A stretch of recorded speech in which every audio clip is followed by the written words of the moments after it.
Assalamualaikum warahmatullahi wabarakatuh. Selamat datang di Hyuyin Channel. Seperti biasa, setiap malam kita akan membahas cerita dari Bai Xiaojun yang sudah memasuki season yang keempat, dan kali ini akan berlanjut ke part yang ketujuh. Selamat menyaksikan. Beban berat dan jalan panjang. Bai Xiaojun mulai gugup. Karena itu, dia bergegas ke garis depan. Menimbang bahwa tidak ada yang tahu apa yang mereka lakukan, dia memutuskan untuk mengambil alih. Melambaikan tangannya dan menggerakkan tangannya dengan liar, dia berkata, "Tidak, jangan menggali di sana. Lihatlah tanah. Siapa yang akan menaruh harta di sana? Lihatlah vas besar itu tepat di sebelah Anda. Nah, itu harta karun. Lihatlah kalian semua. Serius. Datang. Biarkan saya memberitahu Anda cara melakukannya. Anda 300 pergi dan membersihkan batu-batu besar di sana. Dan Anda harus menyingkirkan puing-puing kuil itu di sana. Sekarang, untuk kamu 300, ya, kamu memiliki misi yang bahkan lebih penting. Anda menuju ke daerah terlarang di sana dan mengambil semua yang Anda bisa dapatkan. Tahu apa fungsinya? Ambil. Tidak tahu ambil. 100 orang terakhir, ikut denganku dan ambil saja apa yang aku suruh. Oh, hei kamu, itu sebenarnya tidak terbuat dari batu roh. Ini hanya ubin lantai biasa. Mempertimbangkan pengalaman luas yang dia miliki untuk menghancurkan klan di Willens, tidak butuh waktu lama sebelum dia memiliki seluruh kelompok murid menyapu sekte seperti badai menghapus semua. Akhirnya, dia hanya bisa menghela nafas. Dengarkan aku semuanya, ketika kamu mengguncang tempat, kamu harus memperhatikan. Apa kamu mengerti itu? Maksudku, pikirkan beberapa hal. Jika Anda adalah seorang patriark sekte, di mana Anda akan menyembunyikan semua harta karun? Terlalu rumit. Baiklah, saya akan meringkas. Ketika Anda mengguncang tempat, Anda harus mengingat 3 kata kunci: cepat, kejam, tepat. Itulah 3 kata-kata bijaksana yang saya ciptakan untuk diwariskan sebagai bagian dari warisan saya. Cepat, Anda harus bergerak cepat dalam segala hal yang Anda lakukan. Pernahkah Anda melihat belalang sebelumnya? Ketika Anda mengguncang tempat, Anda harus menjadi seperti belalang. Tidak berperasaan. Ya, itu sederhana. Mata Anda harus merah, dan Anda harus mengambil apapun yang Anda lihat. Bayangkan saja Anda berada di toko harta karun di mana semuanya gratis. Semakin banyak yang bisa Anda dapatkan, semakin banyak keuntungan Anda. Moto kami adalah kami membawa semuanya ke rumput dan akarnya. Akhirnya, tepat, seperti yang saya katakan, Anda perlu memperhatikan. Untuk para amatir penggeledahan yang belum belajar cara memperhatikan, baiklah, izinkan saya memberitahu Anda kiatnya. Anda harus mengambil semua yang Anda lihat bahkan jika Anda tidak tahu apa itu atau apakah itu berharga. Tunggu saja sampai kita kembali. Lalu kita bisa menilai semuanya dengan benar. Kami hanya perlu memastikan bahwa kami memiliki segalanya untuk dinilai sejak awal. Dia berbicara dengan keras, dan matanya menari-nari saat dia memberikan pelatihan yang penting ini. Kata-katanya bergema di reruntuhan pengadilan Sungai Dao, meninggalkan murid-murid lainnya untuk sementara tertegun, dan terengah-engah. Bagaimana bisa sang patriark begitu pandai dalam penggeledahan? Ini adalah pertama kalinya aku mendengar 3 kata kebijaksanaan dari penggeledahan. Dia sangat akrab dengan tempat-tempat yang gemetar. Ekspresi aneh dan bahkan kosong dapat terlihat di wajah semua orang yang hadir. Tidak ada yang pernah mendengar seseorang membuat 3 kata untuk merangkum bagaimana melakukan penggeledahan. Lebih jauh lagi, jelaslah bahwa kebijaksanaan semacam itu hanya bisa datang dari seseorang yang memiliki banyak pengalaman dalam hal-hal seperti itu. Itu akan menjadi satu-satunya cara untuk menyaring tindakan menjadi 3 kata kebijaksanaan. Sebenarnya, itu adalah sesuatu yang hanya bisa dilakukan oleh seorang profesional. Para murid bukan satu-satunya yang bereaksi sedemikian rupa. Li Qinghou menatap dengan mata kosong ketika Bai Xiaojun bergegas bolak-balik, memberikan arah dan petunjuk kemanapun dia pergi. Berkat instruksi tepat waktu, para murid dengan cepat menggali semua harta pengadilan Sungai Dao. Ternyata, 3 kata kebijaksanaan benar-benar kuat. Li Qinghou sama-sama bingung dan juga merasa sedikit sakit kepala. Menggosok pangkal hidungnya, dia memandang tanpa daya dengan kesadaran bahwa tidak peduli apapun tingkat basis kultivasi yang dicapai Bai Xiaojun, akan selalu ada sesuatu tentang dirinya yang perlu dikhawatirkan. Dia benar-benar membuat ringkasan tentang cara mengguncang tempat. Saya kira dia hanya memiliki bakat untuk itu. Li Qinghou menghela nafas, tidak yakin harus berkata apa. Satu hal yang tidak dia perhatikan adalah seberapa dekat Bruiser memperhatikan segalanya. Bertahun-tahun yang lalu, itu adalah ajaran dari anjing hitam yang memungkinkan Bruiser untuk menarik begitu banyak binatang betina ke sisinya. Dan juga dari Bai Xiaojun bahwa dia telah mempelajari cara-cara kesombongan. Tiba-tiba, dunia baru sepertinya dihadirkan padanya, menyebabkan matanya bersinar karena penghormatan. Menurutnya, ayahnya ini terlalu mengagumkan. Siapa yang bisa membayangkan bahwa dia telah menguasai keterampilan seperti ini? Setelah mengamati teknik khusus penggeledahan ini secara langsung, Bruiser segera menyadari bahwa ia memiliki misi baru dalam hidup dan berkomitmen untuk mengenangnya. Butuh sekitar 2 jam bagi para murid untuk membersihkan pengadilan Sungai Dao. Pada akhirnya, perasaan mereka terhadap Bai Xiaochun telah berubah. Meskipun mereka masih merasakan kekaguman dan kekaguman yang dalam, ada hal lain yang tidak bisa mereka lakukan. Banyak dari mereka tiba-tiba teringat cerita yang telah mereka dengar tentang hal-hal yang telah dilakukan Bai Xiaochun bertahun-tahun yang lalu, cerita yang menempatkan mereka tepat di tengah tawa dan air mata. Jadi, ini adalah seperti apa Bai Xiaochun? Patriark Bai, terserahlah, aku akan terus memanggilnya Bai Xiaochun. Meskipun semua murid bergumam hal yang sama, dengan instruksi Bai Xiaochun, mereka tercerahkan tentang 3 kata-kata bijak dan membersihkan pengadilan Sungai Dao sampai bahkan tidak ada rumput yang tersisa dimanapun. Mereka mengambil sebagian besar batu-batu besar, dan sisa-sisa sebagian besar bangunan. Jika para murid pengadilan Sungai Dao pernah kembali, mereka pasti akan terpana, dan kemungkinan akan berpikir bahwa mereka telah salah belok di suatu tempat. Mereka pasti tidak akan mengenali sekte mereka. Bruiser akhirnya membantu sedikit. Bukan hanya dia pembelajar yang cepat, dia bisa mengubah ukuran tubuhnya sesuka hati, membuatnya mudah untuk melewati celah-celah kecil untuk menemukan harta karun khusus. Bai Xiaochun menghela napas kagum pada seberapa pintar putranya, Bruiser. Luar biasa. Anda punya bakat nyata, Bruiser. Mulai sekarang, kemampuan penggeledahan kami akan meningkat secara dramatis, semuanya berkat Anda. Kata-kata pujian Bai Xiaochun menyebabkan Bruiser benar-benar bersinar dengan bangga. Namun, saat dia menyaksikan, Bai Xiaochun sebenarnya merasa sedikit tidak senang. Dia benar-benar merindukan Zhou Yixing. Zhou Yixing bisa menggali semua harta dengan lebih cepat. Ini tidak akan berhasil, dia pikir. Ekspresinya tiba-tiba berubah serius. Ya, sepertinya saya perlu memberi mereka beberapa pelatihan lagi. Semua orang di sekte perlu memahami intisari dari penggeledahan. Dengan begitu, sekte penangkal sungai akan memiliki kekayaan lebih dari sebelumnya. Semua murid akan memiliki banyak sumber daya kultivasi. Ini akan menjadi kabar baik bagi semua orang di sekte ini. Meskipun itu berarti bahwa hal-hal akan menjadi sedikit lebih menegangkan, setidaknya itu memberinya misi baru untuk dikerjakan. Orang-orang mulai menyadari bahwa Bai Xiaochun memiliki ekspresi serius di wajahnya, bahkan Li Qinghou. Li Qinghou memijat pangkal hidungnya lagi, senyum masam di wajahnya saat dia menyadari bahwa Bai Xiaochun pasti datang dengan beberapa rencana lagi. Akhirnya, Li Qinghou berdeham. Baiklah, Xiaochun, mari kita kembali ke rumah ke sekte penangkal sungai. Bai Xiaochun setuju, untuk sementara mengesampingkan pikirannya sebelumnya. Melambaikan lengan bajunya, ia memimpin Bruiser, 1000 murid, dan Li Qinghou melalui udara dalam prosesi besar kembali ke sekte penentang sungai. Dalam perjalanan kembali, Li Qinghou akhirnya bertanya pada Bai Xiaochun tentang bagaimana pertempuran itu berlangsung di sekte pembangkangan sungai. Itu dengan mata berbinar-binar bahwa Bai Xiaochun pergi ke detail yang jelas tentang cerita. Ketika Li Qinghou mendengar bahwa Bai Xiaochun telah bertarung dengan 3 dewa, dan akhirnya membunuh 1 dewa, melumpuhkan yang lain, dan mengirim yang lain melarikan diri, hatinya bergetar. Meskipun dia sudah menduga bahwa hal-hal yang dimainkan seperti itu, mendengar kebenaran secara pribadi masih mengejutkan. Setelah sedikit menghabiskan waktu mengobrol, mereka mendekati sekte penangkal sungai. Sementara itu, Patriark Dao River akhirnya berhasil menyelinap pulang dalam bentuk ketuhanan yang baru lahir. Sebenarnya, dia telah menunggu agak jauh sementara semuanya terjadi di sekte. Tidak sampai Bai Xiaochun benar-benar pergi, dia berani untuk benar-benar kembali ke sekte yang kosong.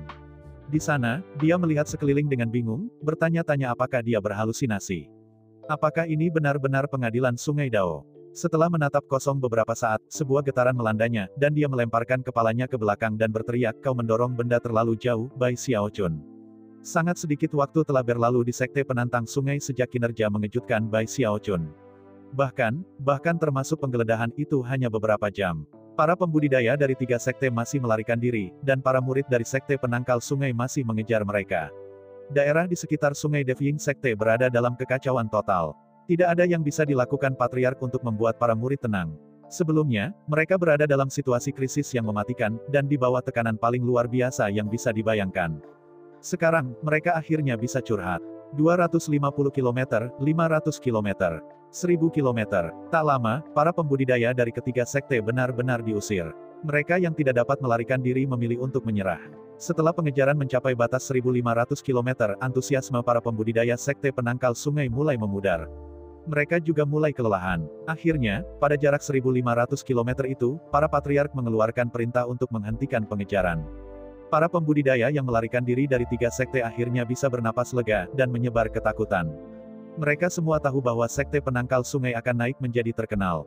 Bai Xiaochun benar-benar membalikkan meja pada mereka, dan meskipun sekte penangkal sungai telah mengalami kerugian besar, pada akhirnya, mereka telah mencapai kemenangan. Setiap murid dari sekte lain yang berlari ke penggarap sekte penangkal sungai di masa depan akan dipenuhi dengan teror, dan tidak berani melakukan apapun untuk memprovokasi mereka. Pertempuran telah melihat mereka benar-benar dikalahkan, baik secara fisik maupun roh. Seperti yang bisa dibayangkan, berita tentang kesimpulan dari pertempuran menyebar seperti api di seluruh dunia budidaya Middle Reaches. Capai bawah terkejut, dan struktur umum capai tengah sudah berubah.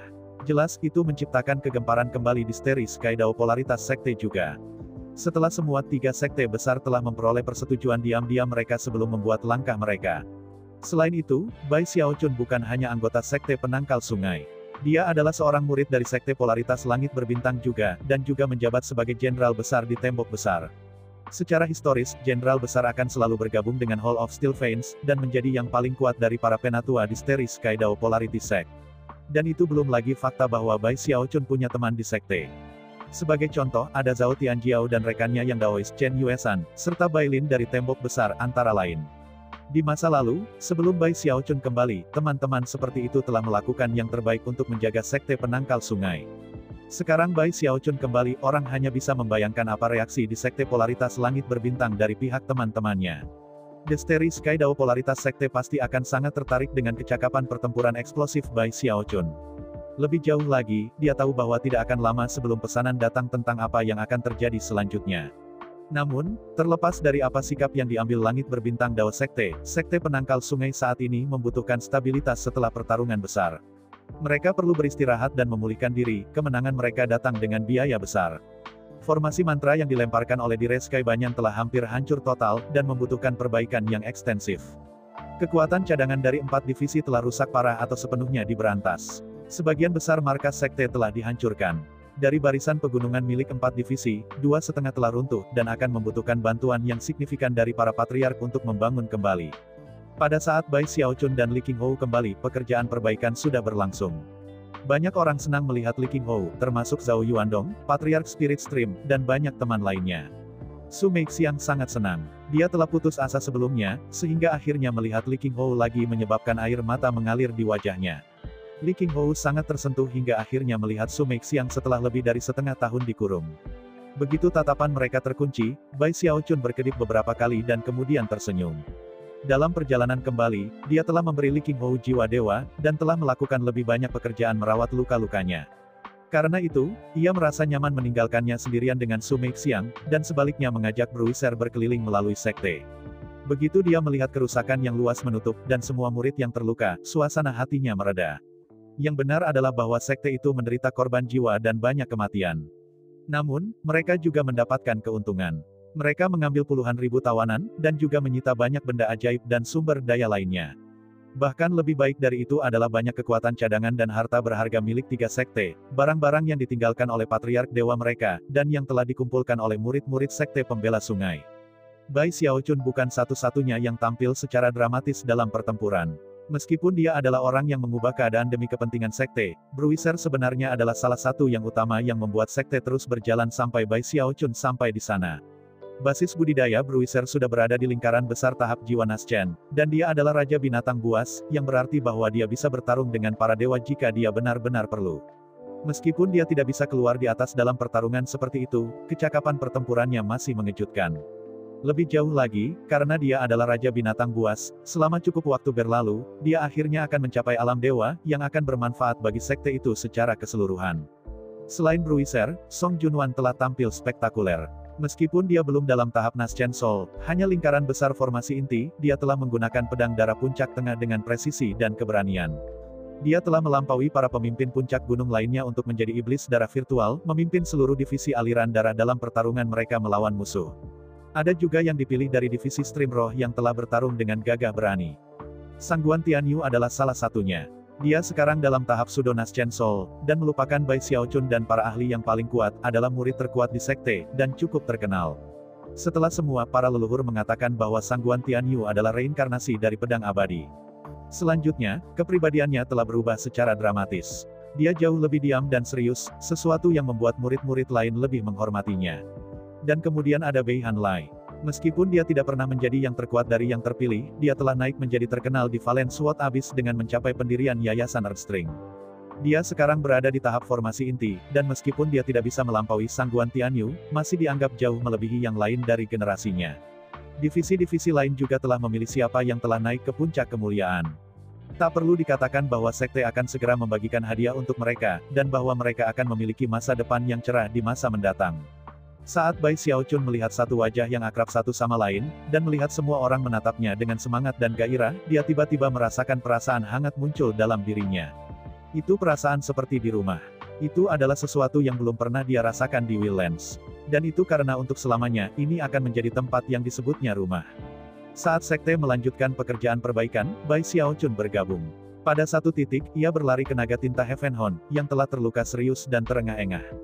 Orang lain di sekte itu telah berusaha untuk mengobatinya, tetapi saat ini, dia sepertinya akan mati setiap saat. Bai Xiaochun segera pergi bekerja, memanggil kekuatan Heaven Daonas Chainsaw-nya untuk secara bertahap menyembuhkan luka-lukanya. Bruiser telah menghilang, tetapi dia kembali sekitar waktu Bai Xiaochun selesai merawat naga tua itu. Ketika Bai Xiaochun melihatnya, matanya membelalak. Bruiser diapit oleh sejumlah besar binatang roh aneh. Ada yang besar dan ada yang kecil, tapi tanpa kecuali, semuanya perempuan. "Apakah ini istrimu?" tanya Bai Xiaochun, tertegun. Bruiser membuat suara meringkik, yang menyebabkan hati Bai Xiaochun bergetar karena syok. Dan mereka Bai Xiaochun melanjutkan, menunjuk pada sekelompok lebih dari 1000 binatang kecil yang tampak aneh di belakang wanita. Ekspresi kebanggaan muncul di wajah Bruiser, dan dia membuat beberapa suara serak. Meskipun banyak orang di sekte sudah datang untuk menebak kebenaran, tidak ada dari mereka yang memahami situasinya lebih baik daripada Bai Xiaochun. "Ya ampun, itu semua adalah anak-anakmu." Lidah menempel di atap mulutnya, Bai Xiaochun memandangi binatang buas betina, dan kemudian semua binatang buas kecil, dan tiba-tiba benar-benar yakin betapa menakjubkannya Bruiser.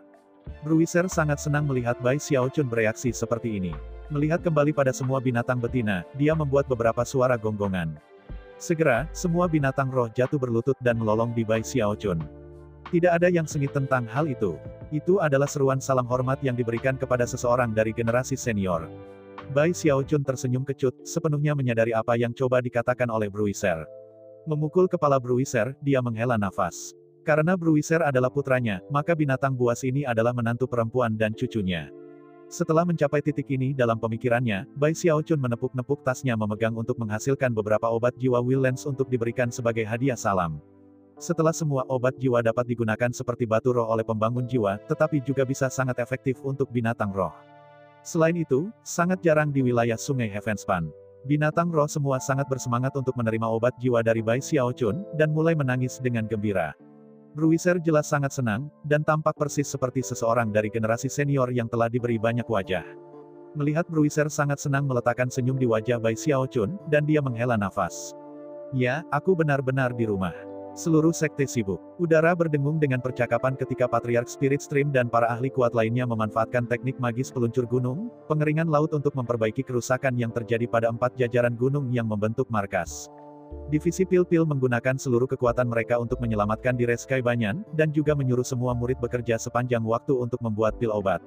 Divisi Stream Mendalam bekerja keras memperbaiki formasi mantra yang melindungi sekte, serta item magis yang tak terhitung jumlahnya yang telah dirusak oleh para murid sekte selama pertempuran.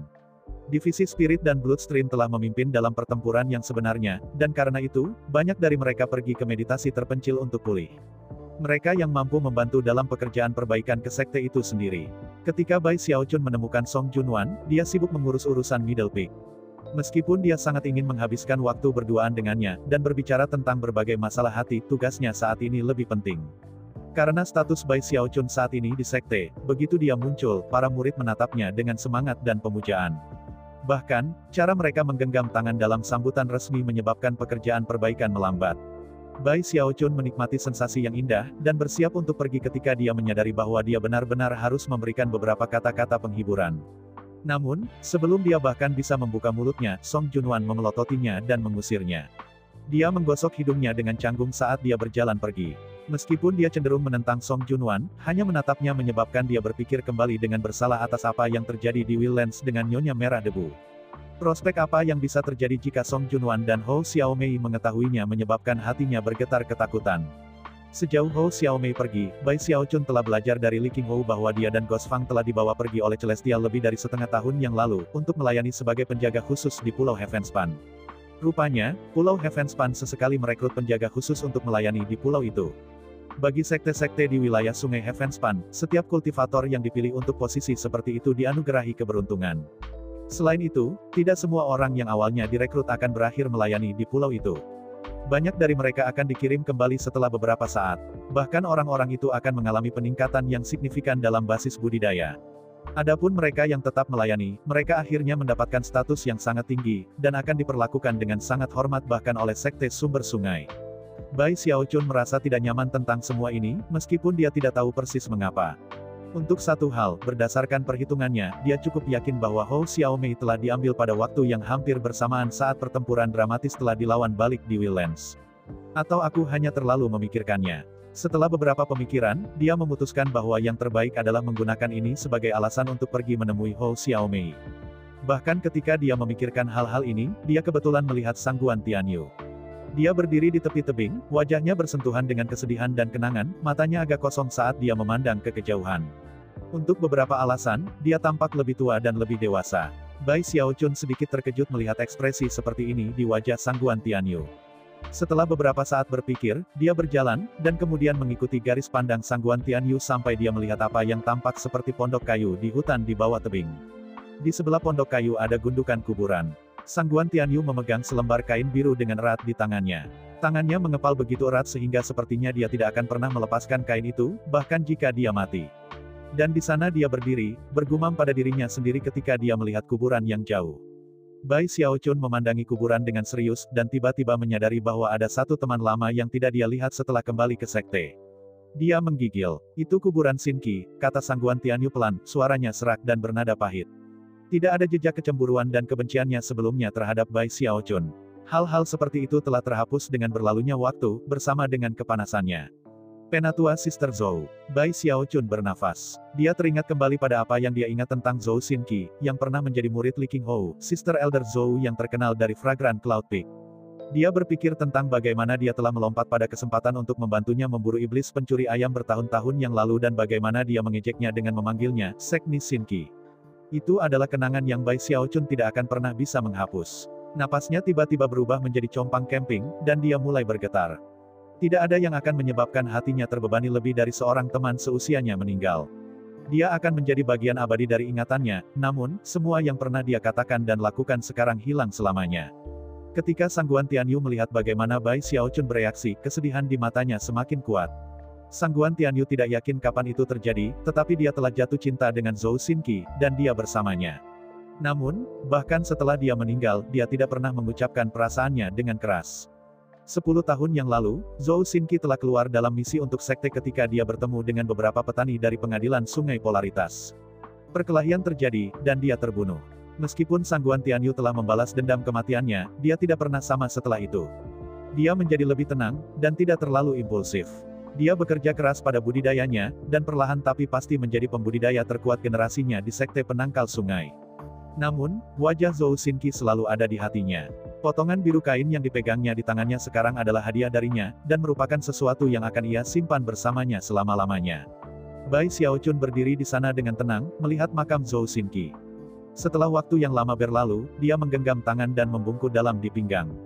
Sangguan Tianyu menutup matanya. Setelah beberapa waktu berlalu, dia membukanya lagi, dan memandang Bai Xiaochun. Terima kasih, Bai Xiaochun. Dengan itu, dia berbalik dan berjalan pergi, tampak sangat suram. Bai Xiaochun mengawasinya pergi, lalu berdiri di sana untuk waktu yang lama melihat makam Zhou Xinqi, hatinya berat. Dia benar-benar tidak bisa berhenti memikirkan bagaimana penampilannya bertahun-tahun yang lalu. Dia tiba-tiba menyadari dari mana asal rambut putih di kepala Li Qinghou itu, kematian salah satu murid kesayangannya. Mengapa kultivasi harus tentang pertempuran dan pembunuhan? Itu adalah pertanyaan yang sama yang dia tanyakan pada dirinya sendiri sejak dia memasuki dunia kultivasi. Setelah semua yang dia lihat dan alami, kamu akan berpikir dia sudah menemukan jawaban. Tapi dia belum. Akhirnya, dia pergi, memikirkan betapa masih banyak hal yang tidak dia mengerti. Meskipun sekte telah memenangkan kemenangan besar, ia datang dengan banyak air mata. Saat dia berjalan, dia mengirimkan indera surgawi untuk memeriksa rumah yang telah lama dia tinggalkan.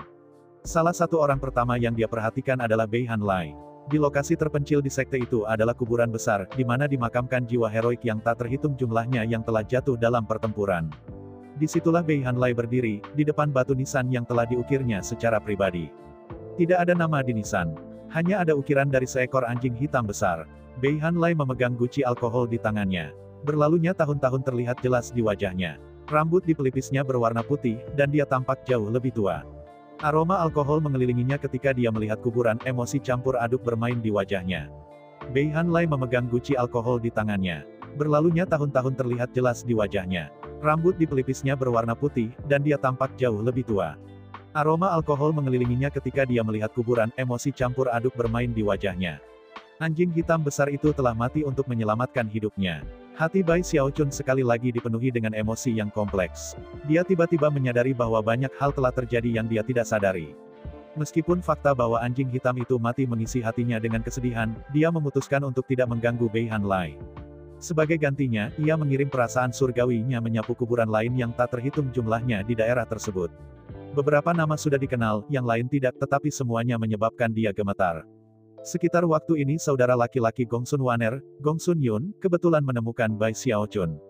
Gongsun Yun tampak lebih tua dari sebelumnya. Dia telah mencapai formasi inti, tetapi hanya tahap awal. Pada saat ini, dia bukan lagi orang terkenal yang telah kembali selama pertempuran yang dipilih antara tepi utara dan selatan dari Sekte Stream Roh. Baik Bei Hanlai dan Ghost Fang sudah lama meninggalkannya. Namun, dia tidak pernah kehilangan martabatnya, atau harga dirinya karena adik perempuannya. Meskipun saudara perempuannya menjadi sangat dingin dan jauh setelah kembali dari Valen Sword Abyss dan tampak sangat berbeda, fakta bahwa dia akhirnya dibawa ke Starry Sky Dao Polarity Sect membuktikan betapa luar biasanya dia. Sayangnya, dia akhirnya dipindahkan ke Willens, ke bagian yang tidak diketahui. Itu merupakan pukulan berat bagi Gongsun Yun, dan sumber kecemasan yang konstan. Gongsun Yun gemetaran karena gugup, namun dia menguatkan diri, menggenggam tangan, dan berkata, Patriark Bai Anda kembali, Sir. Song Ke dan Master God Diviner juga. Apakah Anda punya berita tentang saudara perempuan saya? Bai Xiaochun berdiri di sana dengan tenang, emosi kompleks berkedip-kedip di matanya saat dia melihat Gongsun Yun. Setelah ragu-ragu sejenak, dia memutuskan untuk tidak mengatakan yang sebenarnya. Waner meninggal dalam pertempuran di tembok besar, dia memberikan hidupnya untuk menyelamatkan seorang teman. Gongsun Yun berdiri kaku di sana untuk waktu yang lama, air mata mengalir di matanya sebelum mereka menuangkan pipinya. Meskipun ia sudah lama curiga bahwa inilah yang terjadi, ia masih mengulurkan harapan. Tapi tidak lagi. Menggenggam tangan, dia berjalan pergi, air mata mengalir di wajahnya. Bahkan setelah melihat kesedihan Gongsun Yun, Bai Xiaochun masih tidak mengatakan yang sebenarnya. Tidak mungkin dia bisa. Bagaimana mungkin dia bisa menjelaskan bahwa Gongsun Waner sebenarnya sudah lama terbunuh di Valen Sword Abyss? Akan terlalu kejam untuk memberitahu Gongsun Yun bahwa adik perempuan yang dia lihat sesudahnya benar-benar gadis yang aneh. Bai Xiaochun tidak tahan untuk memberikan pukulan pahit seperti itu. Sebagai gantinya, dia memberitahu Gongsun Yun sebuah kisah di mana saudara perempuannya mengorbankan hidupnya sebagai pahlawan. Kisah yang dia ceritakan bukan tanpa cacat, dan rupanya Gongsun Yun menyadari hal itu. Tapi dia tidak mengajukan pertanyaan lanjutan. Kakak, apakah itu benar-benar kamu yang kembali ke sekte? Pikirnya, yang benar adalah bahwa dia telah mengajukan pertanyaan yang sama pada dirinya sendiri pada banyak kesempatan, dan tidak benar-benar ingin tahu jawabannya. Setelah Gongsun Yun pergi, Bai Xiaochun merasa lebih buruk dari sebelumnya. Dia tidak suka merasa seperti ini. Dia suka senang dan bersenang-senang. Namun, ketika dia tumbuh dewasa, dia menyadari bahwa emosi seperti itu tidak bisa dihindari. Seringkali di masa lalu, dia bisa mengubur perasaan seperti itu, tetapi sekarang, semua kuburan yang dia lihat menyebabkan wajah Zhou Xinqi melayang-layang di benaknya bahkan lebih jelas dari sebelumnya, serta banyak wajah akrab lainnya. Itu adalah gambar yang tidak bisa dihilangkannya. Saat ini, tidak ada patriark lain di sekte ini yang memiliki peluang lebih baik untuk menjadi dewa daripada patriark Spirit Stream. Dia berada di posisi yang lebih baik daripada patriark darah. Patriark Spirit Stream bisa merasakan kesuraman suasana Bai Xiaochun. Ketika dia memandangnya dari kejauhan, dia bisa tahu dari fluktuasi indera surgawinya betapa sedihnya dia. Meskipun dia tidak mengerti Bai Xiaochun seperti halnya Li Qinghou, dia ada di sana untuk menyaksikan dia tumbuh menjadi orang seperti dia. Pada titik tertentu, dia muncul di sebelah Bai Xiaochun, meskipun dia tidak memotongnya. Dia hanya berdiri di sana, melihat semua kuburan sekte penangkal sungai. Akhirnya, ketika waktunya tepat, dia berbicara dengan suara serak yang dipenuhi usia. Xiaochun, lihat sekeliling. Bisakah Anda memberitahu apa yang berbeda tentang sekte ini? Bai Xiaochun sudah lama menyadari bahwa Patriark Spirit Stream telah datang untuk berdiri di sampingnya. Namun, dia dalam mood yang terlalu buruk untuk mengatakan apapun. Menanggapi kata-kata patriark, dia melihat sekeliling. Sekte itu dipenuhi dengungan keributan ketika segala macam pekerjaan perbaikan sedang berlangsung. Semua orang bekerja keras. Meskipun tidak ada yang dramatis yang terjadi, pemeriksaan dekat mengungkapkan bahwa sekte dengan cepat kembali ke keadaan semula. Tidak akan lama sebelum itu dipenuhi dengan kehidupan sebanyak sebelumnya. Adapun semua murid dari 3 sekte yang telah ditangkap, mereka chip tawar penting yang dapat diserap ke dalam sekte sebagai murid baru, atau diperdagangkan dengan 3 sekte untuk mendapat upah. Apakah kamu tahu apa yang berbeda? Patriark Spirit Stream bertanya lagi. Apakah kamu tahu mengapa semua murid bekerja begitu keras? Apakah Anda tahu mengapa mereka semua begitu fokus? Karena ini bukan hanya sekte mereka. Itu rumah mereka. Sekte Stream Roh. Sekte penangkal sungai. Itu tidak masalah. Mereka sama. Nasib baik para murid adalah nasib baik sekte. Itu hal yang paling penting. Selama para murid memiliki cukup iman dan kepercayaan pada sekte, maka sekte akan menjadi rumah mereka. Dan kenyataannya adalah bahwa sekte kita adalah rumah bagi kita semua termasuk patriark. Patriark Spirit Stream sudah sangat tua, dan sebenarnya, jika bukan karena fakta bahwa dia mengandalkan sihir rahasia khusus, dia sudah lama meninggal. Mungkin karena sihir rahasia itu, atau mungkin karena peristiwa dramatis yang telah dilihat oleh sekte penangkal sungai dalam beberapa tahun terakhir, wajahnya ditutupi dengan lebih banyak kerutan daripada sebelumnya, membuatnya tampak lebih kuno. Itulah akhir dari part ke-7, di mana Bai Xiaochun menata ulang saktenya yang telah ia selamatkan. Untuk part selanjutnya akan dilanjutkan jam 8 malam.